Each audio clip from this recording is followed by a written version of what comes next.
Hello, all. I am finally back after a 2-week break for spring break, but I am back with an extra special book for y'all because April 16th happens to be National Librarians Day. So I'm super excited to read to you an extra special book called Librarian on the Roof.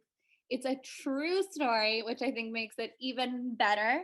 It's by M.G. King and illustrated by Stephen Gilpin. So I hope you enjoy it, and I'm going to get started. In Lockhart, Texas, stood an old library, the oldest in the whole state. 100 years ago, everyone in town visited the Dr. Eugene Clark Library to check out good books and the latest news. Crowds came to hear bands play and school children sing in front of its giant stained glass window. But over the years, the books grew old and dusty, and people found newer, flashier places to go. The library grew quiet. One day, its creaky doors whooshed open. Good morning! Rosaletta Laurel, the new librarian, arrived with a clatter of heels on the floor and eyelashes as long as bird feathers. Her laugh rattled the stained glass.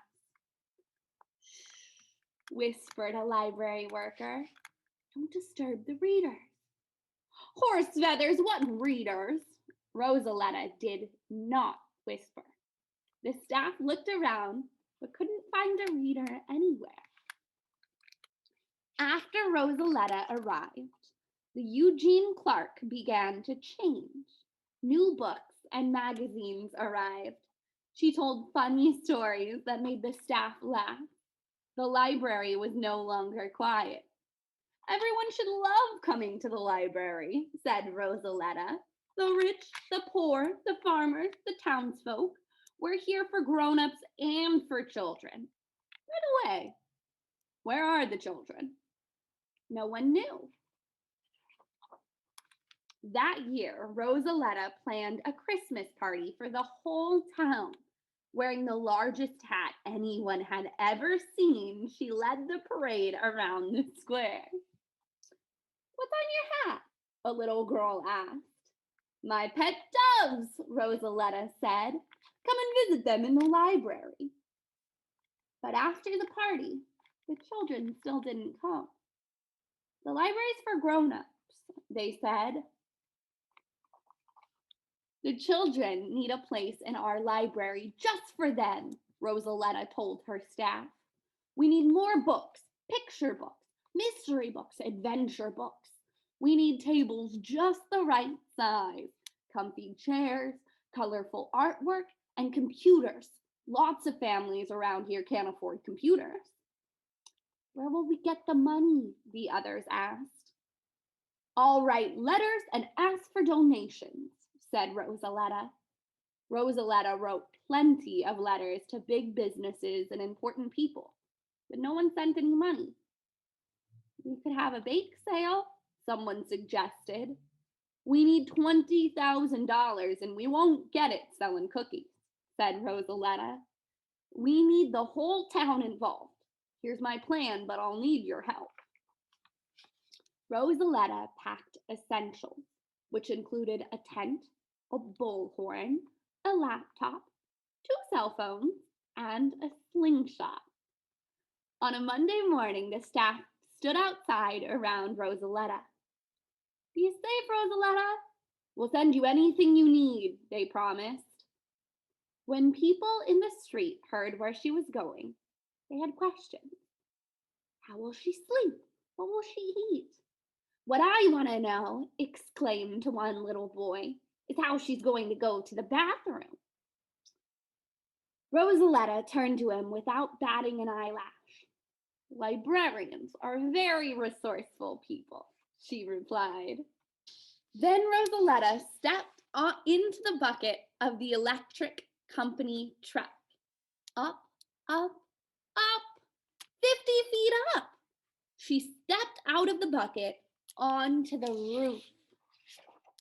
A city official came by, startled to find the town librarian on the roof. He shouted, "Ms. Laurel, we pay you to be inside the library, not on top of it. What are you doing?" She pulled out her bullhorn and addressed the gathering crowd. "I will stay on this roof until we have raised enough money for our children's section." News spread. After school, the children came to see Rosaletta perched there. The other librarians never camped on the roof, they said. Rosaletta launched water balloons with her slingshot, while the children danced and played all afternoon on the library steps. In the evening, she blew them kisses and disappeared inside the tent. When the staff returned on Tuesday morning, Rosaletta already sat outside working on her reports. They put her breakfast in a bucket and she pulled it up, up, up, 50 feet up. She ate blueberry muffins while the birds sang in the treetops below. The town official came by again. "Rosa, let us stop this nonsense right now. We are a respectable town. We simply cannot have librarians falling off the roof." "Oh, horse feathers. Respectable towns have libraries filled with children." Rosaletta didn't budge. The high school band played and the cheerleaders cheered. Visitors and reporters arrived from everywhere to see Lockhart's daring librarian. The storekeepers and the hotel owners came to thank Rosaletta for bringing them business. They all left donations. The school children sent a pickup truck overflowing with coins they had collected for their library. On Wednesday, an employee called Rosaletta's cell phone. "We just got a check for $10,000. Won't you come down?" $10,000 is a lot of money, but it's not enough, said Rosaletta. "I never do anything halfway."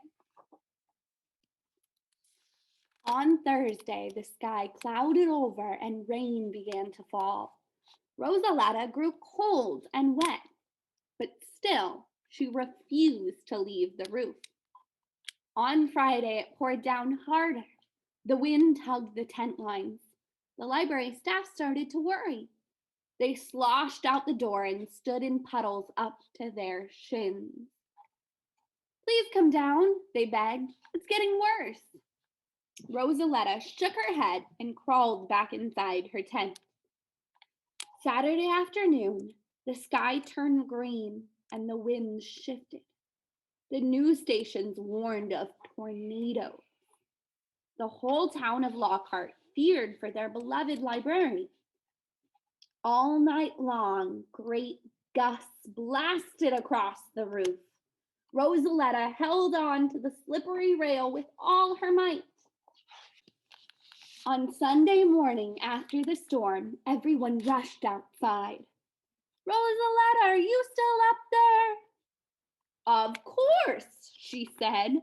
"A librarian always stays on top of things." "You did it," someone yelled. "We have over $39,000. All for the children's area of our library." The crowd cheered for Rosaletta. Rosaletta climbed into the electric company bucket. Her clothes dripped and her eyelashes drooped, but she smiled at all who greeted her on her way back down.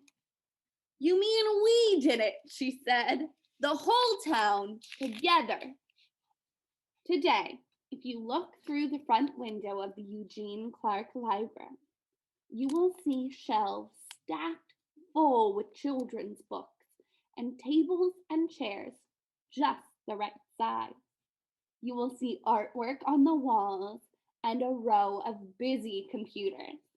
Best of all, you will always find crowds of children who love to read and learn inside the walls of the oldest library in Texas. My goodness, a pretty exciting book about a library, right? So thank you for joining me. That was it. I will be back next week, and I hope that everyone enjoyed this story. Bye.